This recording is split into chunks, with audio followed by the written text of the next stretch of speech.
Okay, so welcome to the deep dive. Today, we are diving into something pretty big, the future of AI regulation. We are going to tackle the question of a global framework.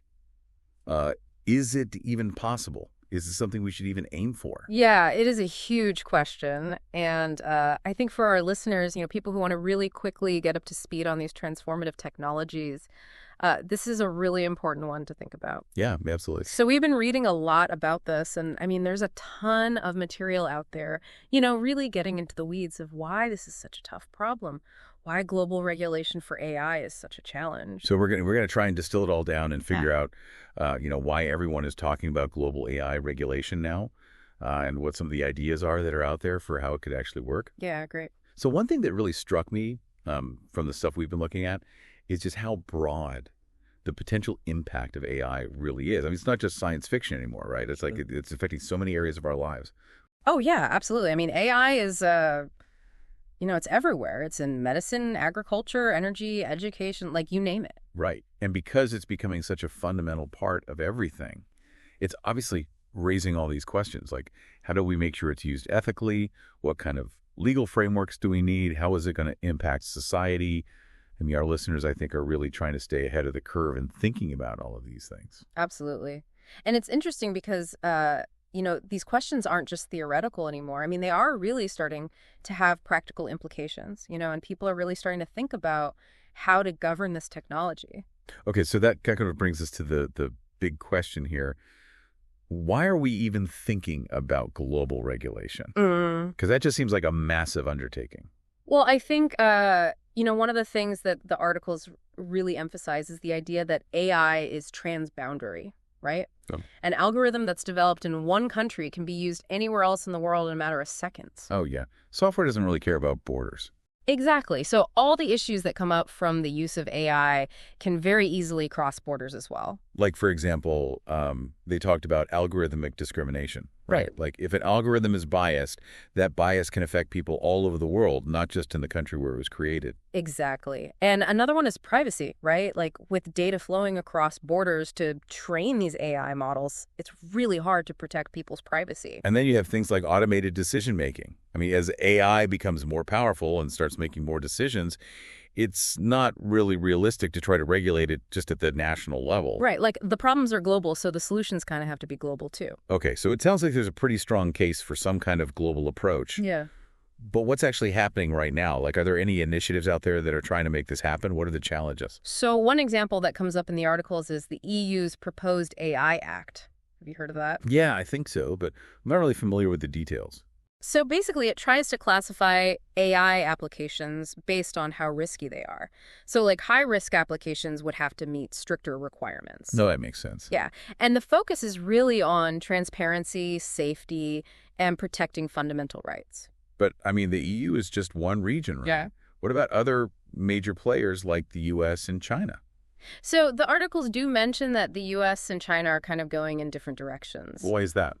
Well, it's probably because they have different priorities. Like, the U.S. might be more focused on promoting innovation and competition, while China might be more concerned with, like, state control and social harmony. Oh, yeah. I can see how that would lead to different approaches to regulation. Absolutely. Yeah. So even though we are seeing these regional efforts, it's pretty clear that we're still a long way from having a unified global legal framework. It sounds kind of messy, to be honest. Yeah, it is pretty fragmented right now. And the articles point out a couple of major roadblocks. One is that there's just not a lot of international consensus. Getting countries with different political systems, different economic interests, different cultures to agree on a set of rules, that's a really difficult thing to do. And then there's the issue of different countries being at different stages of technological development, right? Like some countries are way ahead of others when it comes to AI. Yeah, exactly. And that makes it hard to create regulations that work for everyone.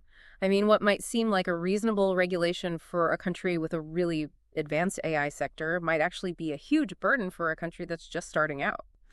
Okay, so we've talked about why global AI regulation is such a hot topic and what some of the hurdles are. But the articles also highlight some potential solutions, like what are some of the things that could help us move towards a more unified approach? So one of the most important things is international collaboration. Countries need to work together, right? They need to agree on common standards and norms. And this can't just be like high-level talk.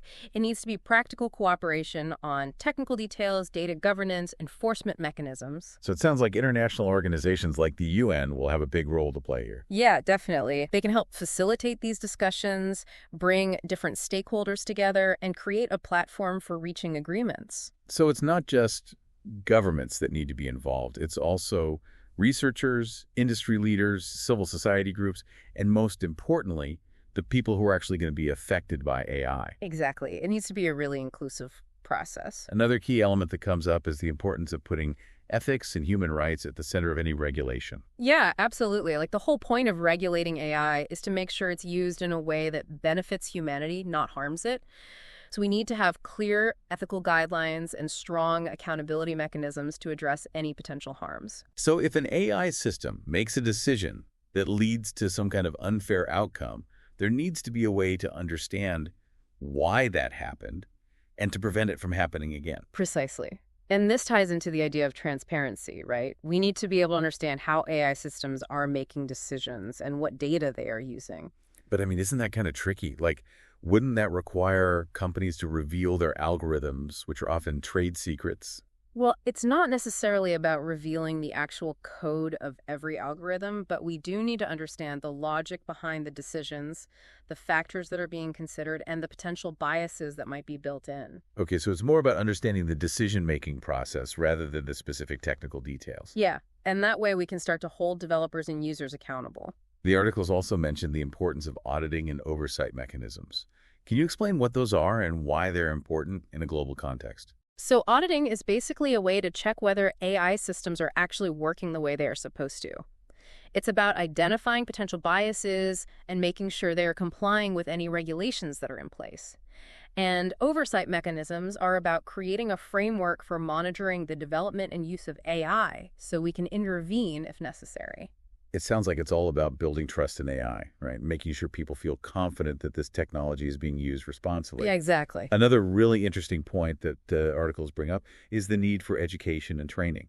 Oh, absolutely. It's not just about regulating the technology itself. It's also about making sure the people who are building and using AI understand the implications. So we need more AI experts who are not just technically skilled, but also ethically aware. Yeah, exactly. They need to be able to anticipate potential problems and make responsible choices. And finally, the articles talk about the challenge of balancing regulation with the need to promote innovation. You don't want to stifle progress, right?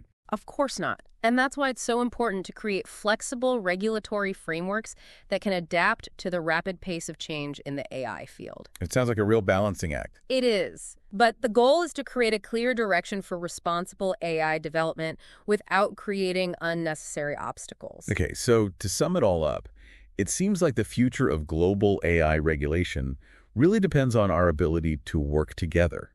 Like if we want to make sure that AI is used for good, we need to find a way to cooperate on an international level. Yeah, I think that's a really good summary. The challenges are significant. Like, we have these different approaches, different levels of technological development, but the potential rewards are huge. And if we focus on things like human rights and transparency, I think we have a real chance to make this work. I agree. It's about harnessing the power of AI while also managing the risks.